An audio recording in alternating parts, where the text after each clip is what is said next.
हमारी रणनीति का क्या था? इसीलिए भीम एक और हमारी सेना को भ्रमित कर रहा है और युधिष्ठिर पीछे जा रहा है। मित्रगण, तुम जाओ, युधिष्ठिर के पीछे तुम जाओ और जाके उसे बंदी बनाओ। युधिष्ठिर को बंदी बनाना हमारे लिए बहुत आवश्यक है। जाओ मित्र। परंतु मित्र, मैंने महाराज को वचन दिया कि आज किसी भी कौरव के प्राण नहीं जाएंगे। मुझे उस वचन को भी निभाना है मित्र। उसके लिए हम सब हैं यहाँ। युधिष्ठिर तुम्हारे सामने एक दुर्बल योद्धा है। तुम उसे आसानी से बंदी बना सकते हो मित्र। उसे बंदी बनाते ही ये युद्ध यहीं समाप्त हो जाएगा और मेरे भाइयों की रक्षा भी। मुझे ये युद्ध यहीं समाप्त चाहिए। कर्ण, जाओ आगे। ठीक है मित्र, परंतु मेरी योजना स्मरण रखना। मुझे तुम्हारी योजना स्मरण रहेगी मित्र। आगे बढ़ो। तब से युधिष्ठिर के रथ की ओर तीव्र गति से आगे बढ़ो।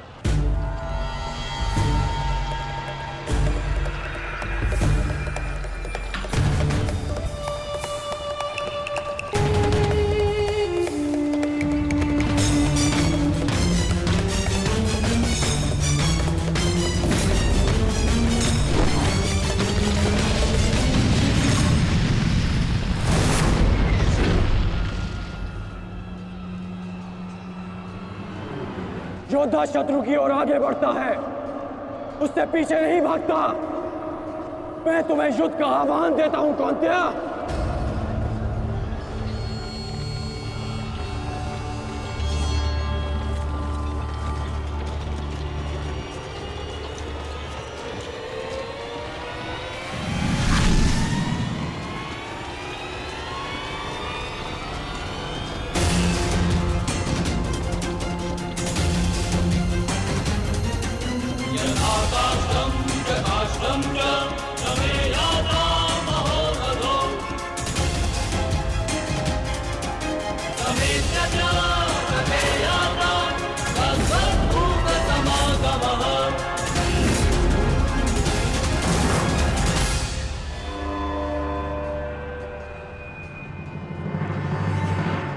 कौन्तेय तुम्हारा आवाहन स्वीकार करता है।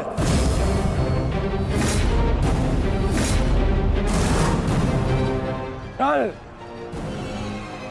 आपने मेरे साथ छल किया माधव। नहीं अंगराज, छल नहीं, ये रणनीति है।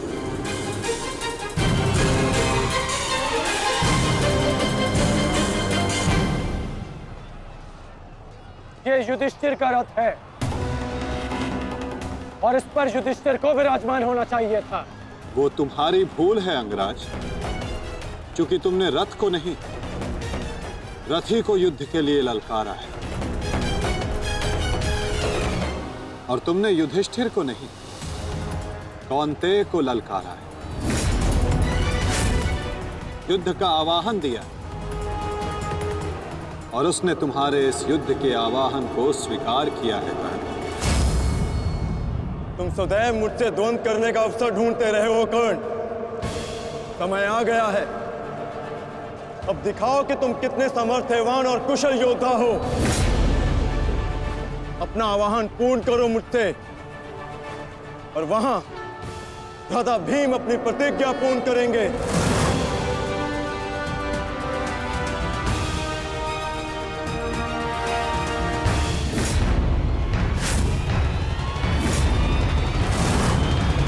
आज मैं 95 कौरवों का अंत कर दूंगा। पांचाली को दिया हुआ वचन और कुरु सभा में ली हुई प्रतिज्ञा आज दोनों ही पूर्ण हो जाएंगे। तुम आगे बढ़ो भीम, तुम्हारे मार्ग की बाधा हम दूर करते हैं।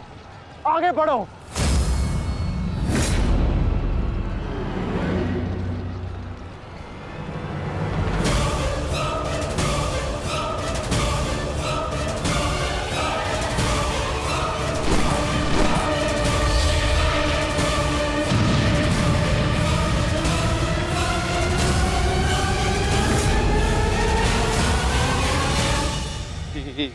क्या कह रहे हो संजय? वहां वासुदेव ने कार्ड से कर्ण को फंसा दिया और यहाँ भीम हमारे व्यू में प्रवेश कर चुका है। शेष तीनों पांडव उसके पीछे हैं। अब कौन बचाएगा मेरे पुत्रों के प्राण? कौन करेगा उनकी रक्षा?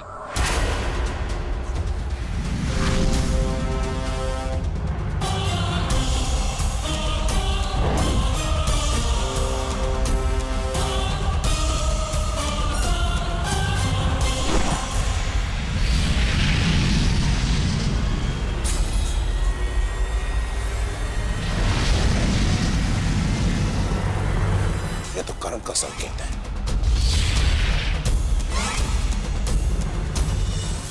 तुम कोई भी संकेत दे लो कर्ण,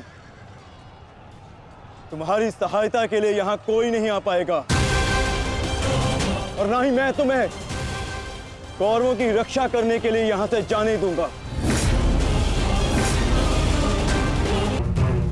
तुम्हारी सहायता के लिए यहां कोई नहीं आ पाएगा। कौन कहता है कि मैं रक्षा के लिए संकेत दे रहा हूं? माधव भले ही तुम्हारे सारथी हैं, किंतु इनकी नीति मैं तुमसे अधिक पहचानता हूं। तुमने भले ही माधव की सहायता से मुझे युद्ध क्षेत्र से अलग कर दिया, किंतु मेरी रणनीति को विफल नहीं कर पाओगे अर्जुन।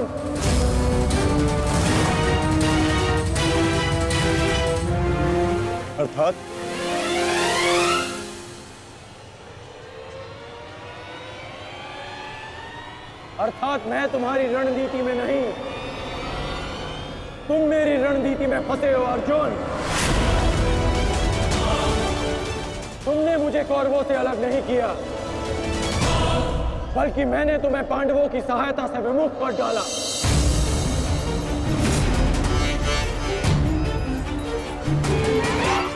अब तुम भीम की सहायता नहीं कर पाओगे अर्जुन, और भीम किसी कौरव का वध नहीं कर पाएगा।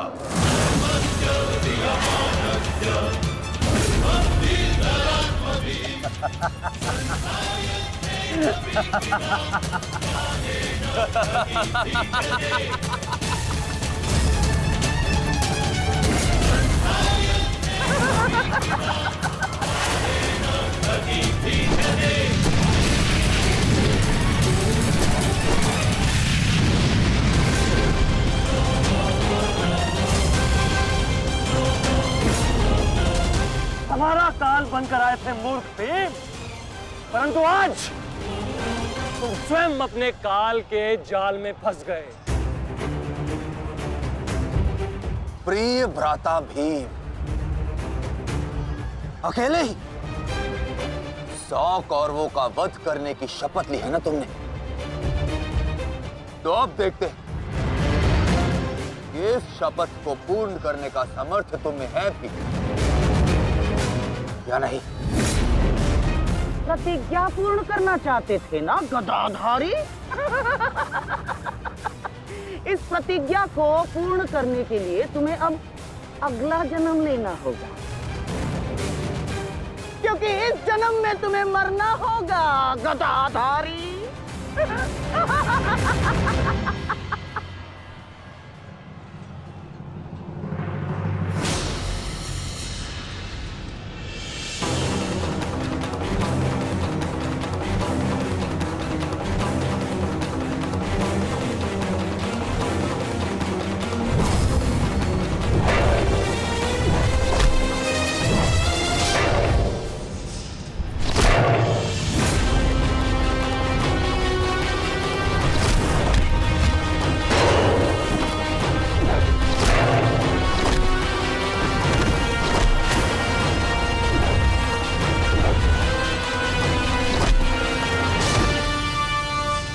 तुमने मेरे भाइयों को बहुत निर्दयता से मारा है भीम। आज मैं तुम्हारे नाम से उनका तर्पण करूंगा। और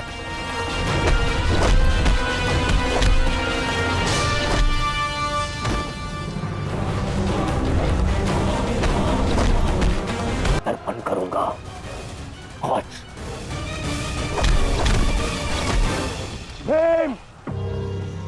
आज मैं अपने भ्राताओं की मृत्यु का प्रतिशोध लेकर रहूंगा। सावधान!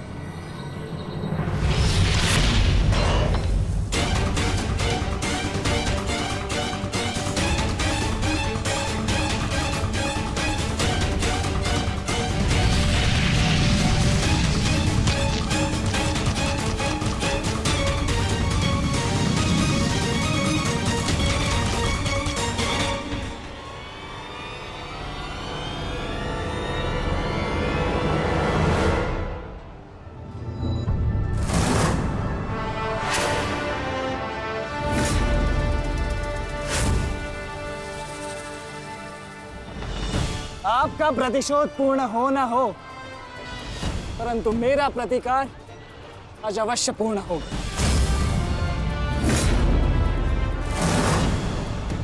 अभिमन्यु,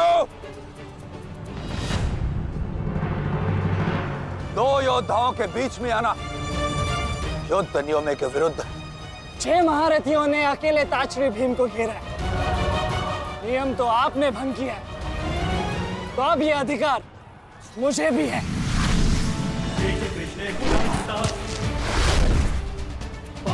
अभिमन्यु! चक्रबंधास्त्र।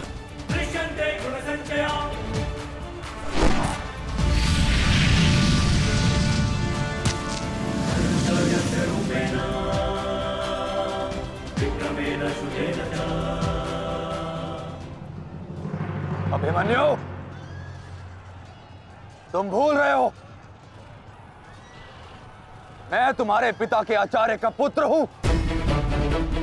चक्रबांध अस्त्र का तोड़ मैं जानता हूं। चक्र विपरीत अस्त्र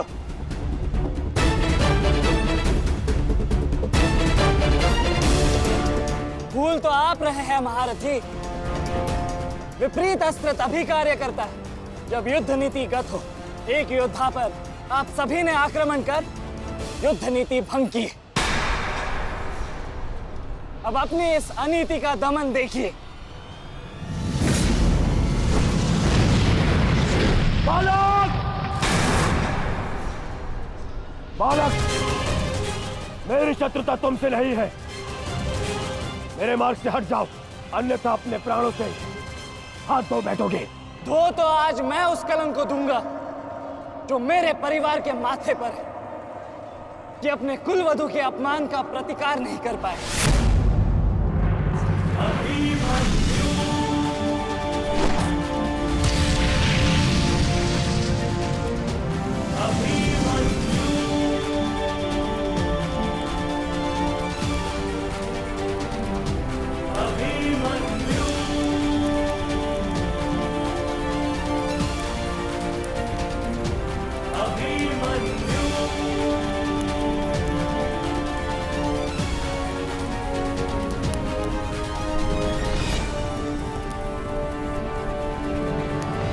मेरी शत्रुता तुमसे नहीं है। मेरे मार्ग से हट जाओ, अन्यथा अपने प्राणों से हाथ धो बैठोगे।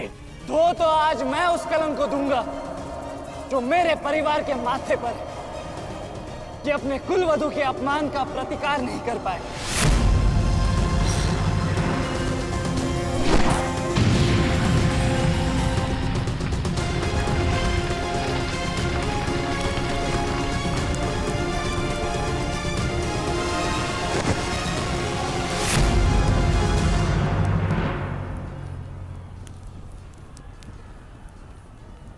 अनुभव करो इस ज्वाला को युवराज दुर्योधन। ये वही ज्वाला है जो इतनी वर्षों से मेरी माता के हृदय में धधक रही है।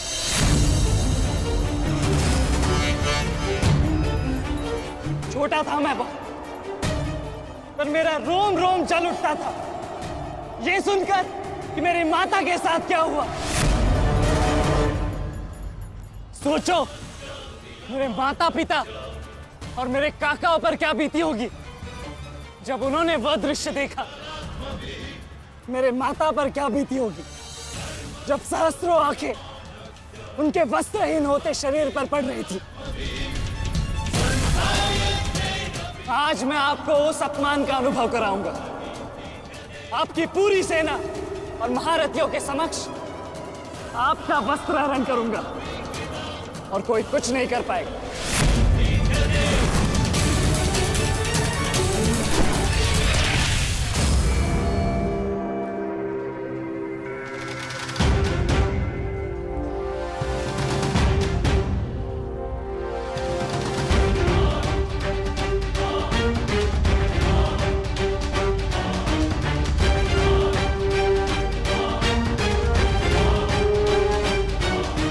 अनुभव करो उस अपमान का, अनुभव करो उस वस्त्राहरण से हुए अपमान का जो आप सभी ने किया।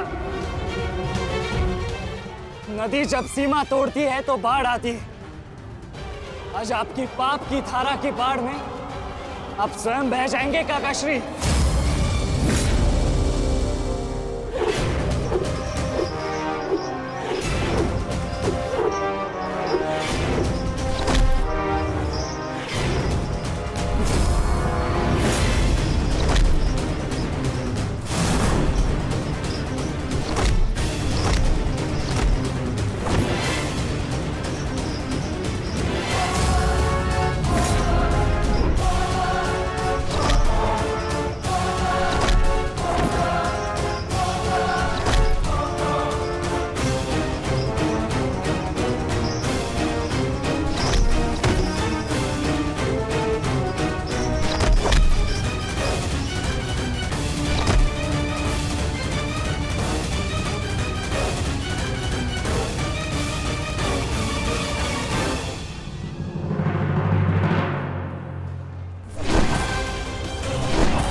आप अपनी शक्ति व्यर्थ कर रहे हैं आचार्य।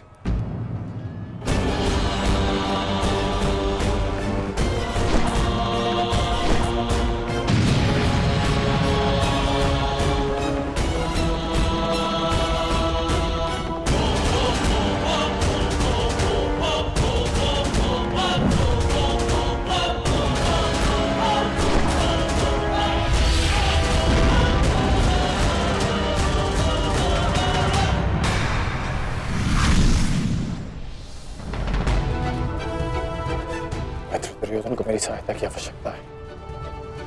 चलो सत्यसेन।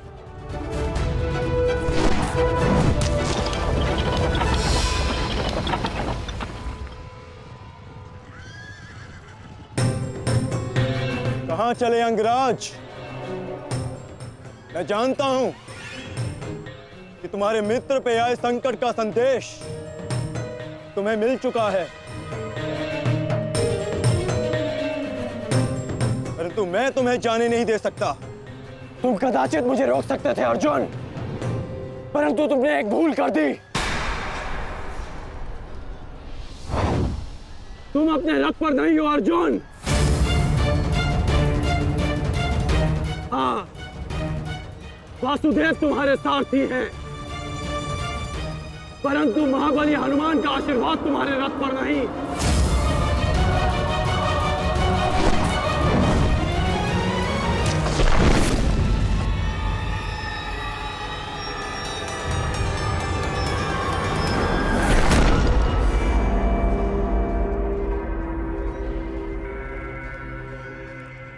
चलो। मैं अभी भी पराजित नहीं हुआ हूं कर्ण। तुम इस प्रकार द्रोण छोड़कर नहीं जा सकते।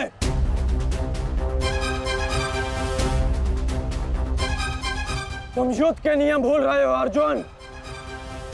युद्ध का नियम है कि महारथी ही महारथी के साथ द्वंद्व कर सकता है,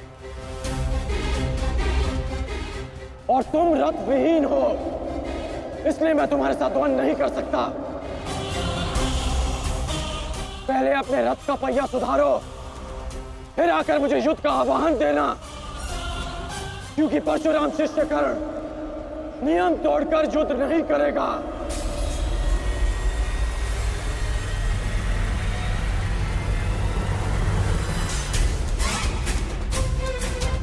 चलो सत्यसेन।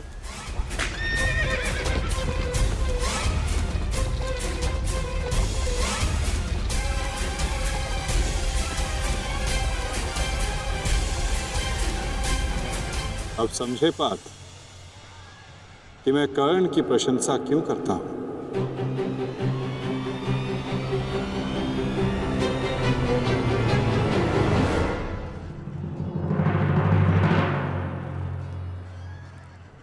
मानता हूं कि आपका वध करना काकाश्री की प्रतिज्ञा थी। उनकी प्रतिज्ञा को भंग करने का दंड मैं सह लूंगा, परंतु आज अपनी माता के अपमान का दंड मैं आपको अवश्य दूंगा।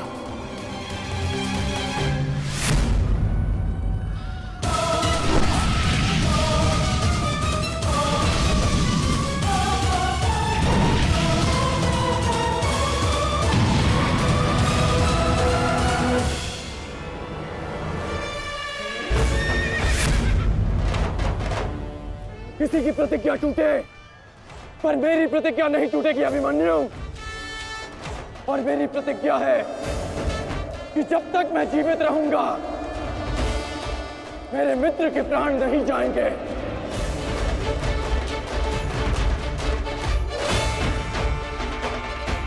यदि जीवित रहना चाहते हो तो पीछे हट जाओ अभिमन्यु। आप भूल रहे हैं अंगराज कि मैं किसका पुत्र हूं। पीछे हटने के बारे में सोच भी नहीं सकता। तो प्रहार सहने के लिए तत्पर रहो।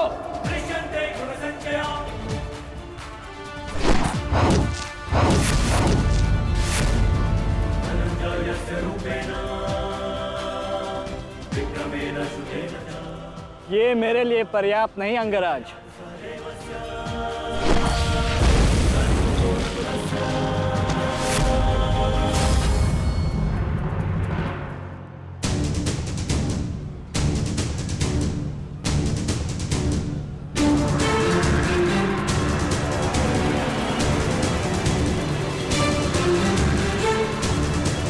ना मेरे पास बाणों की कमी है और ना प्रहारों की। ये अंतिम अवसर है अभिमन्यु, लौट जाओ।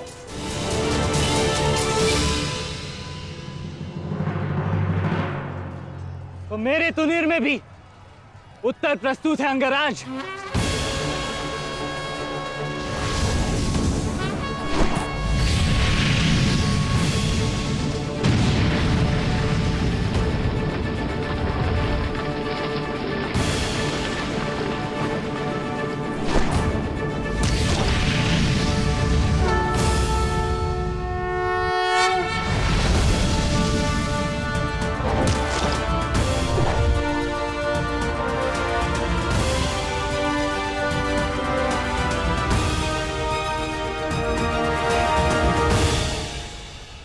मैं तुम्हारा सामर्थ्य स्वीकारता हूं।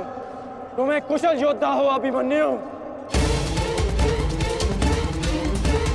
किंतु कुशल होने के साथ साथ बुद्धिमान होना भी आवश्यक है। लौट जाओ।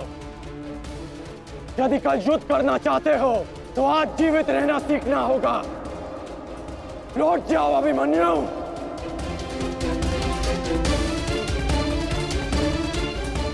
एक योद्धा के लिए आज या कल नहीं होता अंगराज।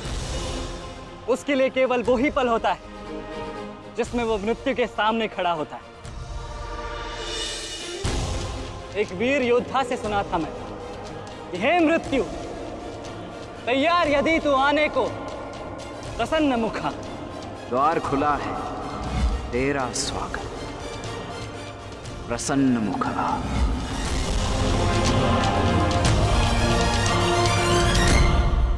मुझे रोकने का अब केवल एक ही अस्त्र है आपके पास। ये आपको मेरा वध करना होगा। तो लीजिए अंगराज, अपने पुत्र के मृत्यु का प्रतिशोध लीजिए।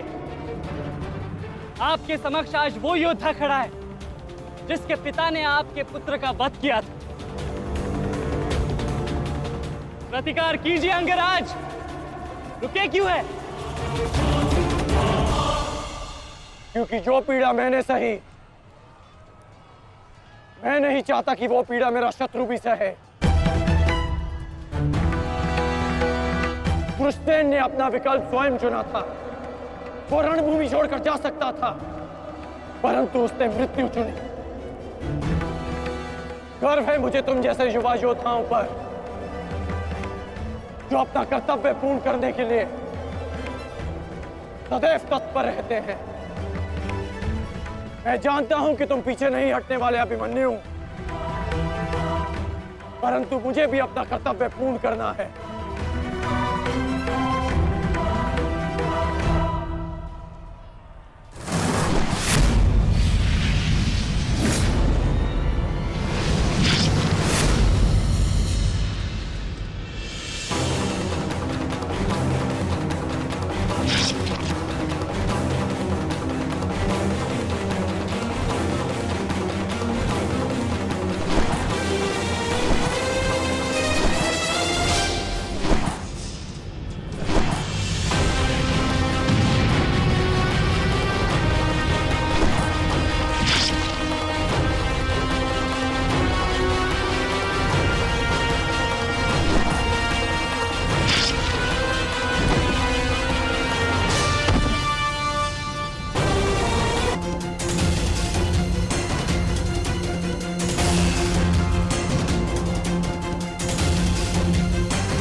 तुम्हें देखकर मुझे अपना बचपन स्मरण हो रहा है। अभी तुम्हारा जीवन आरंभ हुआ है, इसे इस प्रकार व्यर्थ मत करो। मैं आशा करता हूं कि अगली बार जब हम दोनों मिले तो दो शत्रुओं के भांति नहीं, दो वीरों के भांति एक दूसरे के गले में। अभी तुम्हारा जीवन शेष है, जाओ बस।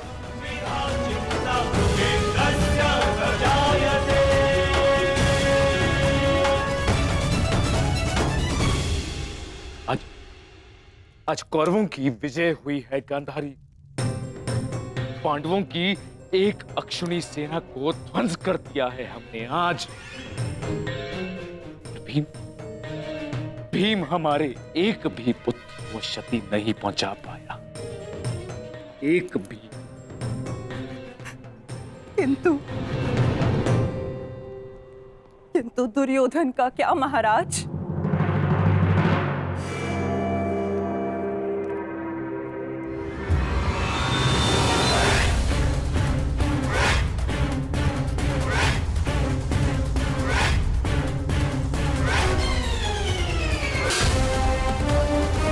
मित्र,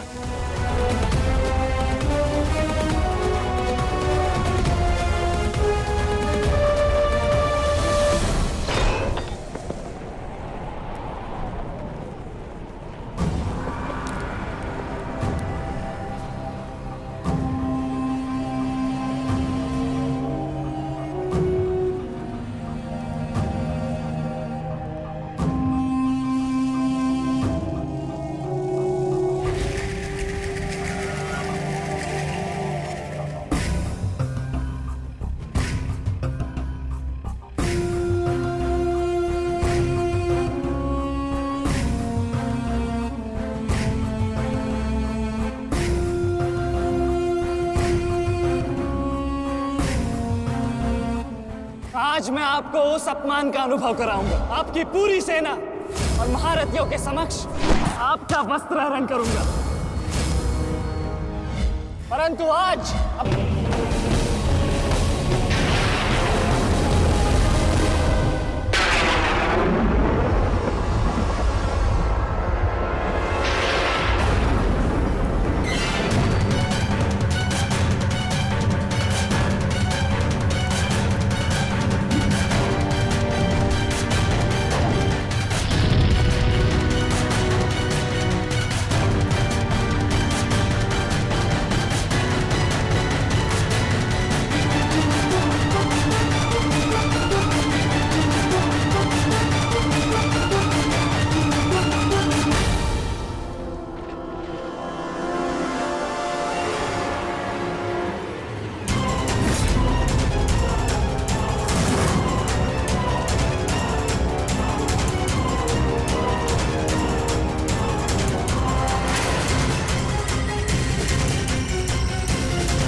दुर्योधन, रुकिए ज्येष्ठ, ऐसा मत कीजिए।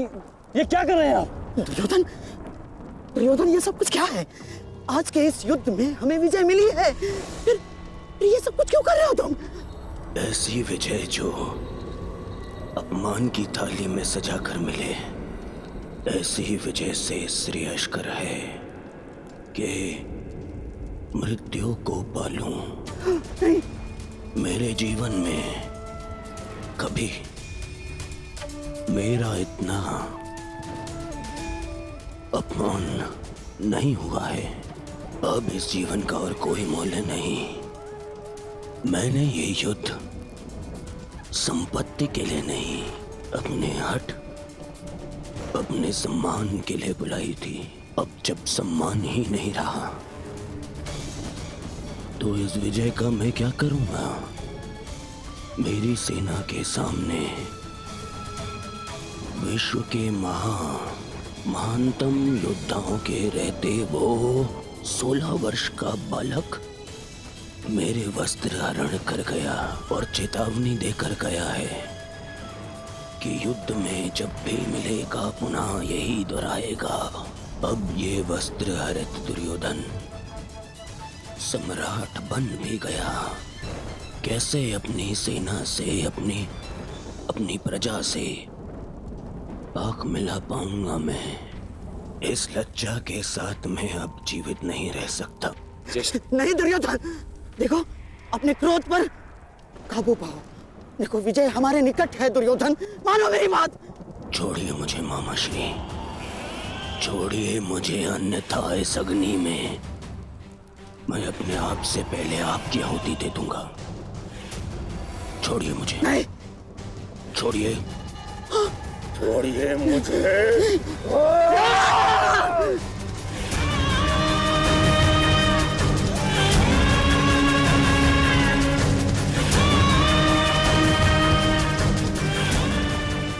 नहीं, नहीं दुर्योधन, देख क्या रहे हो मूर्खों? कोई रोको इस अनर्थ को।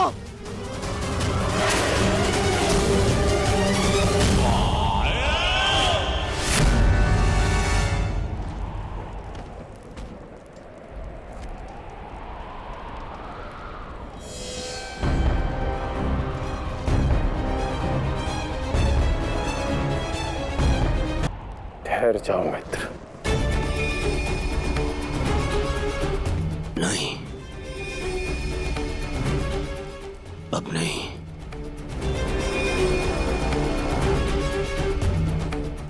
क्रोध में विवेक मत खो बैठा। जो अपना सम्मान खो चुका हो उसके पास खोने को और क्या शेष है? ले लेने देते उस अभिमन्यु को मेरे प्राण, वीर गति तो मिलती।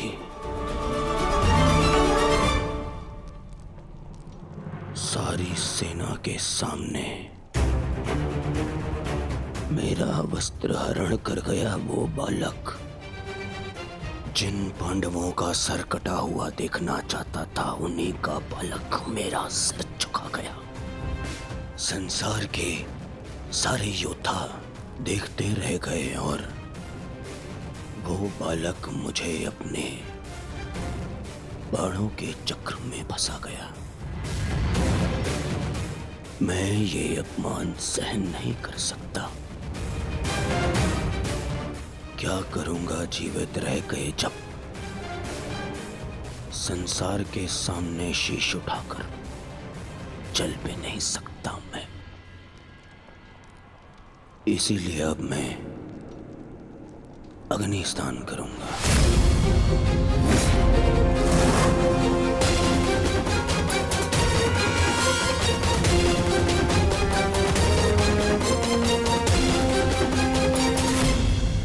जो अग्नि यहाँ जल रही है उससे कहीं अधिक अग्नि तुम्हारे पिता के हृदय में जल रही है। क्या तुम अपने 5 भाइयों का बलिदान व्यर्थ जाने दोगे? क्या अपने पिता को दिया वचन भुला दोगे तुम?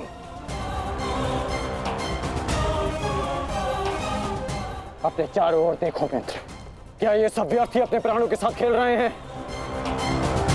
जो वीर गति को प्राप्त हुए हैं, क्या उनका बलिदान व्यर्थ जाने दोगे तुम? तुम्हारे अनुज, तुम्हारे मामाश्री, तुम्हारे गुरुदेव, ये सब तुम्हारे सम्मान, तुम्हारे अधिकार के लिए लड़ रहे हैं, और तुम अपने कर्तव्य से मुंह मोड़ना चाहते हो। पूछो अपने सैनिकों से कि आज जो युद्ध में हुआ, कि क्या वो उससे लज्जित हैं, या वो कल युद्ध में उसका प्रतिशोध लेंगे? बोलो सैनिकों! प्रतिशोध लेंगे, प्रतिशोध लेंगे, प्रतिशोध लेंगे।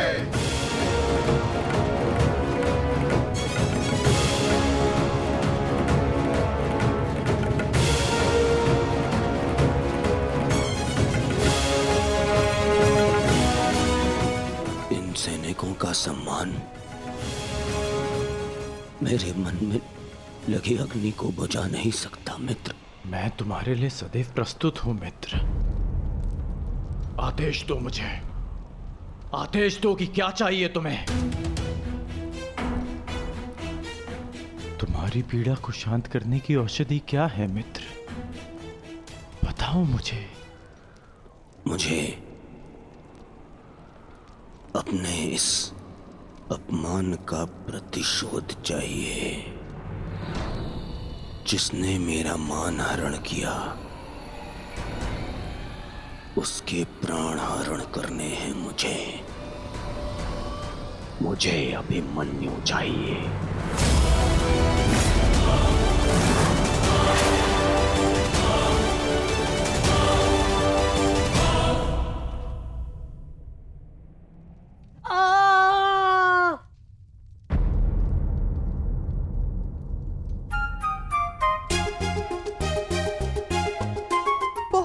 पीड़ा हो रही है ना इन्हें? पीड़ा? अभी तक मैंने इसके घाव को छुआ भी नहीं है। अभिमन्यु तुम्हें सताने के लिए उपक्रम कर रहा है उत्तरा। बहुत बुरे हैं आप। और तुम बहुत डरपोक। एक योद्धा की पत्नी के मन में इतना भय शोभा नहीं देता उत्तरा।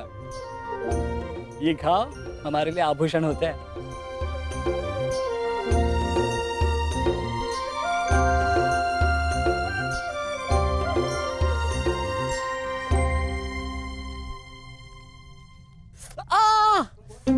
क्यों सताते हो तुम उसे?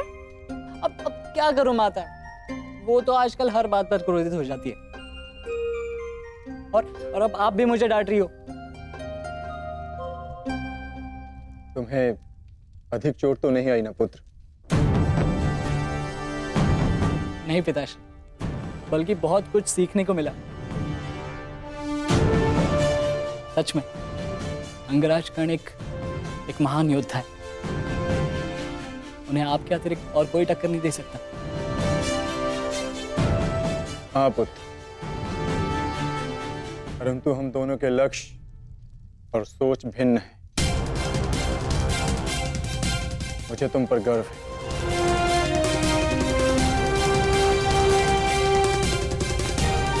गर्व तो होना ही चाहिए। आज अभिमन्यु ने दुर्योधन को उचित उत्तर दिया।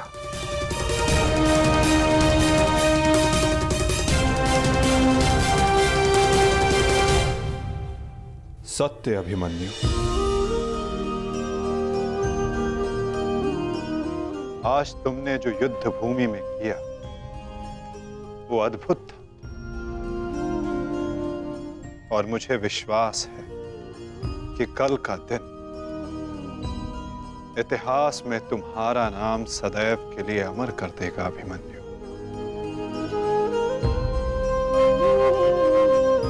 इतिहास से पूर्व मेरे पुत्र ने अपनी छवि मेरे मन में अमर कर दी है। 14 वर्षों के पश्चात आज पहली बार मन को एक शीतलता पहुंची कि मेरे पुत्र ने मेरे साथ हुए अपमान और अत्याचार का भान उस दुर्योधन को करवाया। मेरी आत्मा को जैसे एक वस्त्र का संबल मिल गया। इसके लिए मैं सदैव के लिए अभिमन्यु की ऋणी रहूं। जीवन तो पल पल में है सखी। जिस पल को जी लो वही जीवन होता है। आज तुम प्रसन्न हो, जी लो सखी, आज का दिन जी लो। कल का दिन तो अभिमन्यु के जीवन का अंतिम दिन होना चाहिए और स्मरण रहे, सरल मृत्यु नहीं देनी है उसे, मृत्यु आने की पीड़ा का आभास कराना है। और जब तक वो भूमि पर रेंगता हुआ दया की भीख ना मांगे,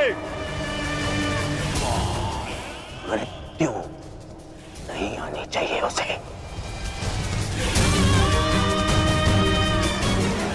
वो मृत्यु मांगेगा और मैं हर पल उसे मृत्यु और जीवन के बीच में झुलाऊंगा, झुलाऊंगा मैं उसे। असंभव युवराज, जब तक युद्ध भूमि में पांडव उपस्थित हैं तब तक अभिमन्यु तक पहुंचना असंभव होगा। वैसे भी उन्हें ज्ञात होगा कि आज आपके साथ जो हुआ उसका प्रतिशोध आप अवश्य लेंगे। इसी कारण अभिमन्यु तक पहुंचना इतना सरल नहीं होगा।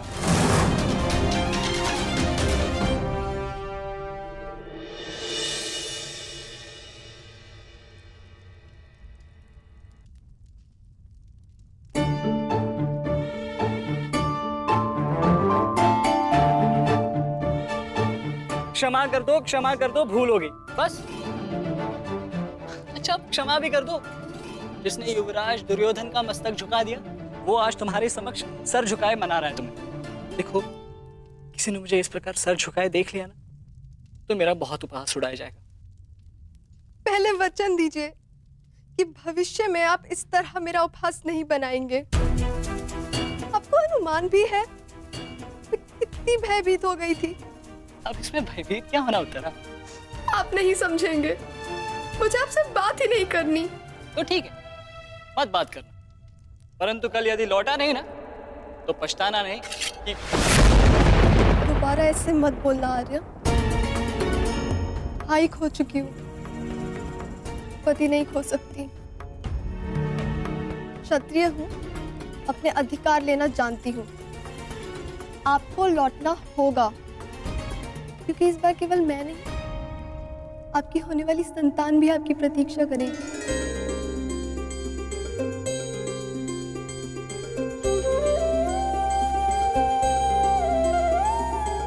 सत्य उत्तरा?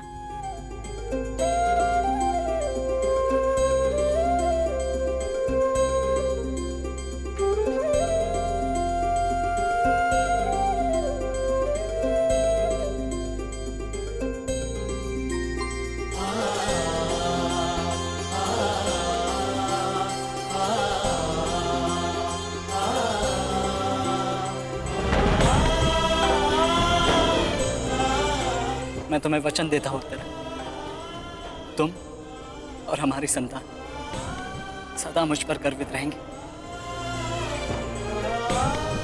जानती हूँ आपकी संतान बहुत भाग्यशाली है।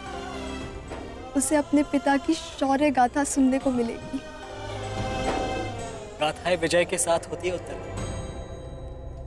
और विजय अभी शेष है। युद्ध शेष रहे या ना रहे, उस अभिमन्यु के प्राण शेष नहीं रहने चाहिए आचार्य। आप सेनापति तीरगत के वीर रेशु शर्मा, मध्य नरेश शैल्य, अश्वत्थामा अंगराज, इतने वीरों के होते हुए भी क्या एक बालक को बंदी बनाया नहीं जा सकता? तुम्हारे प्रतिशोध के लिए केवल कुशल योद्धाओं की नहीं बल्कि एक उत्तम योजना की आवश्यकता है मेरे होने वाले सम्राट। हमारी सफलता एक उत्तम योजना में छिपी है।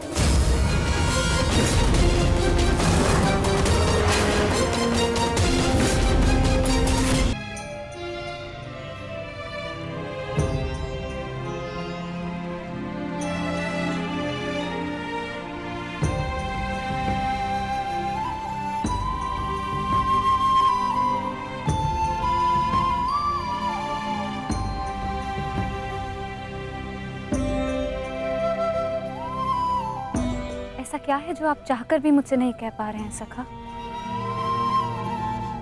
ये रात का अंधकार भी आपके मुख पर आए हुए भाव मुझसे नहीं छुपा सकता। रात्रि के बाद दिन आता है सखी, उसी प्रकार जीवन के पश्चात मृत्यु आती है। सुख के बाद दुख आता है और यही सृष्टि का नियम है। हमें अपने जीवन में सबके लिए तत्पर रहना चाहिए सखी।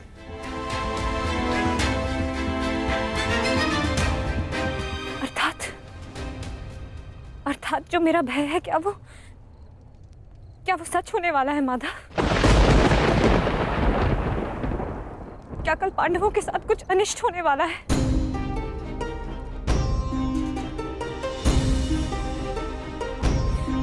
आप तो सब जानते हैं ना सखा। बताइए मुझे, बताइए मुझे।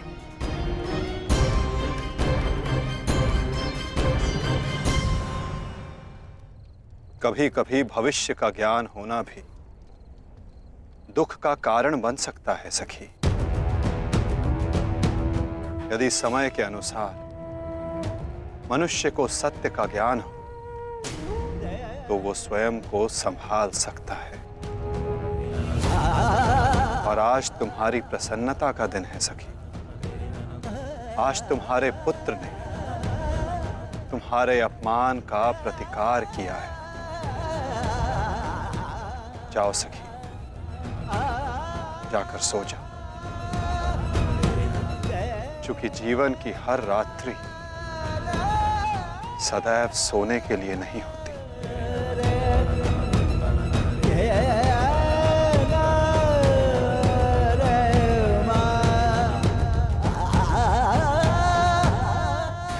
तब तक सो नहीं पाऊंगा जब तक मेरा प्रतिशोध पूर्ण ना हो जाए आचार्य। प्रतिशोध की आग में कोई और भी जल रहा है। युवराज दुर्योधन,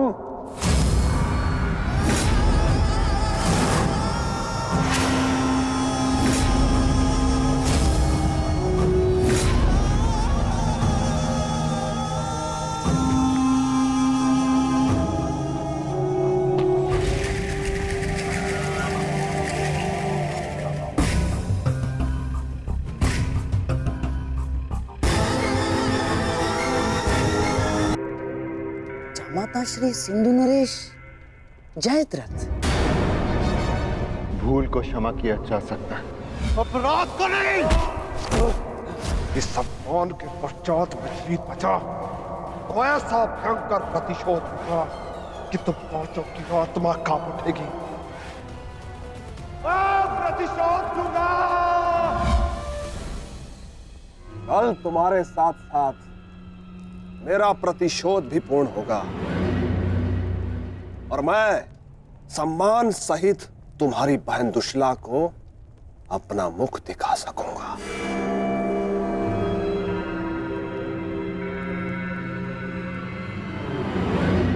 इतने समय आप कहाँ थे सिंधु नरेश?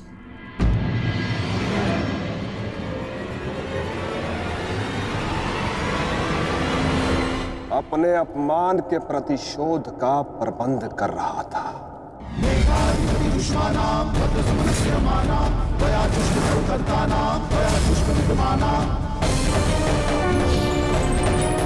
पुत्र जयद्रथ,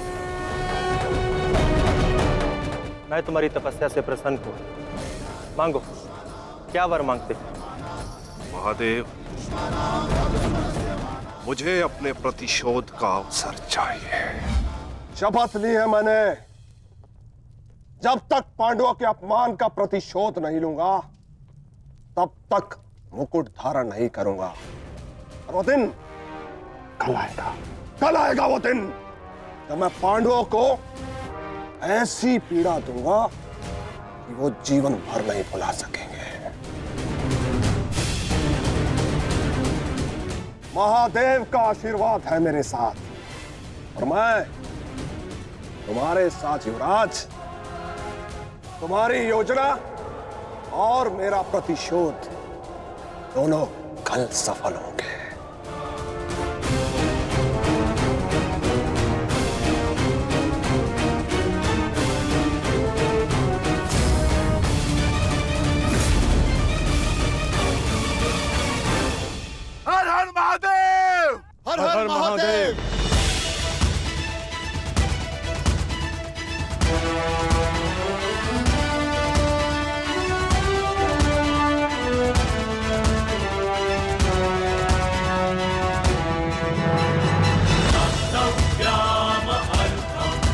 सर्वोत्तम बनो पुत्र।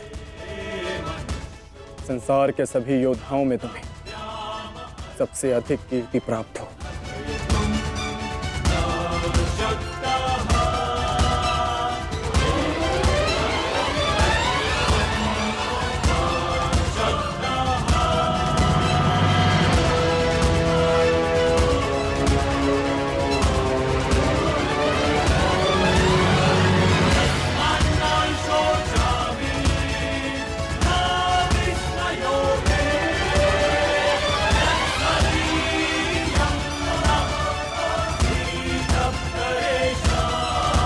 आशीर्वाद दीजिए मामा श्री कि मैं विजय श्री प्राप्त कर लूं।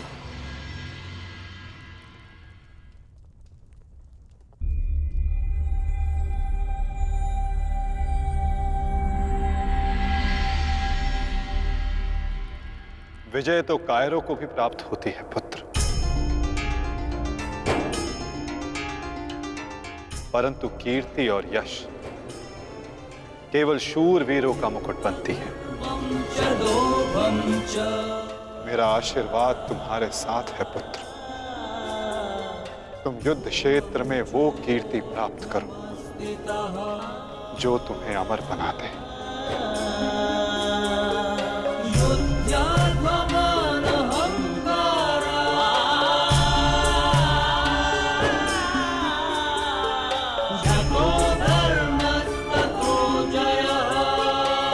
श्री प्राप्त कर लौटू। मेरा आशीर्वाद तुम्हारे साथ है पुत्र।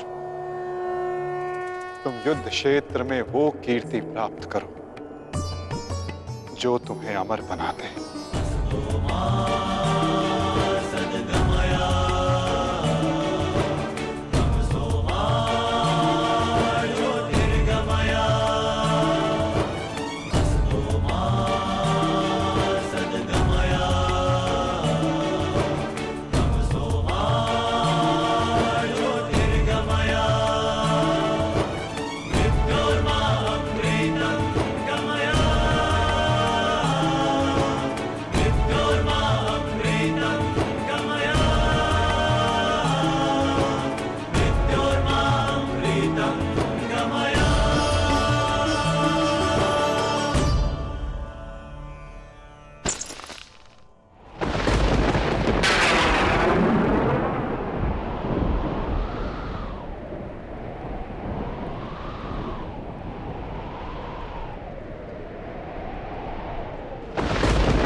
क्या हुआ अंगराज?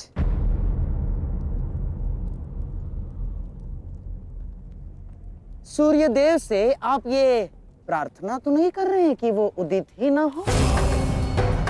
अर्जुन को दिया वचन आपको पूर्ण करना होगा अंगराज। सूर्यास्त का बहाना बनाकर कहीं आज भी शत्रु को जीवित छोड़ देने का मन तो नहीं बना लिया आपने?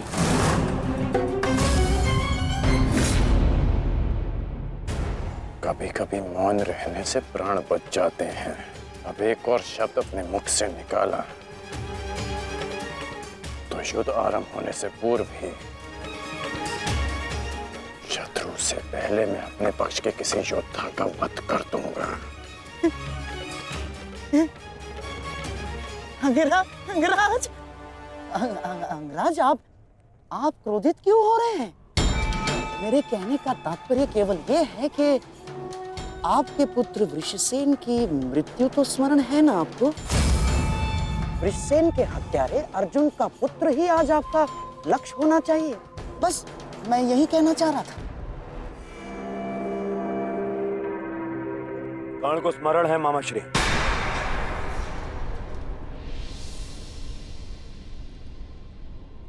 और मुझे भी।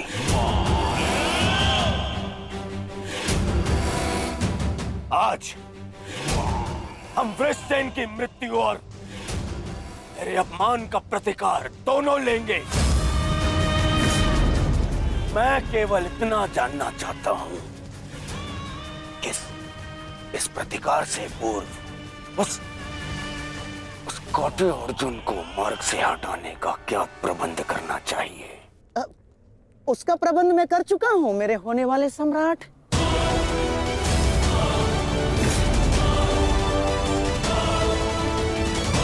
महाराज, त्रिगत नरेश सुशर्मा अवसर का लाभ उठाने के लिए एक विशाल सेना के साथ विराट पर आक्रमण करने जा रहे हैं। विराट नगर को सहायता की आवश्यकता है। शीघ्र कुछ कीजिए। मुझे शीघ्र ही विराट प्रस्थान करना होगा। किंतु महाराज, इतने कम समय में आपका विराट पहुंचना असंभव है। केवल वासुदेव में ही वो क्षमता है जो वायु गति से रथ चलाकर अर्जुन के साथ वहां पहुंचे। हमें आपकी सेना की आवश्यकता है और अर्जुन अकेला ही उन सब के लिए पर्याप्त है। किंतु अर्जुन की अधिक आवश्यकता यह रणभूमि में है। परंतु महाराज, आप वहां बहुत से परिवार, स्त्री और बालक संकट में। एक समय था जब विराट राज ने हमें अज्ञातवास में शरण दी थी। आज वो समय आ गया है कि हम उसका ऋण चुका सकें।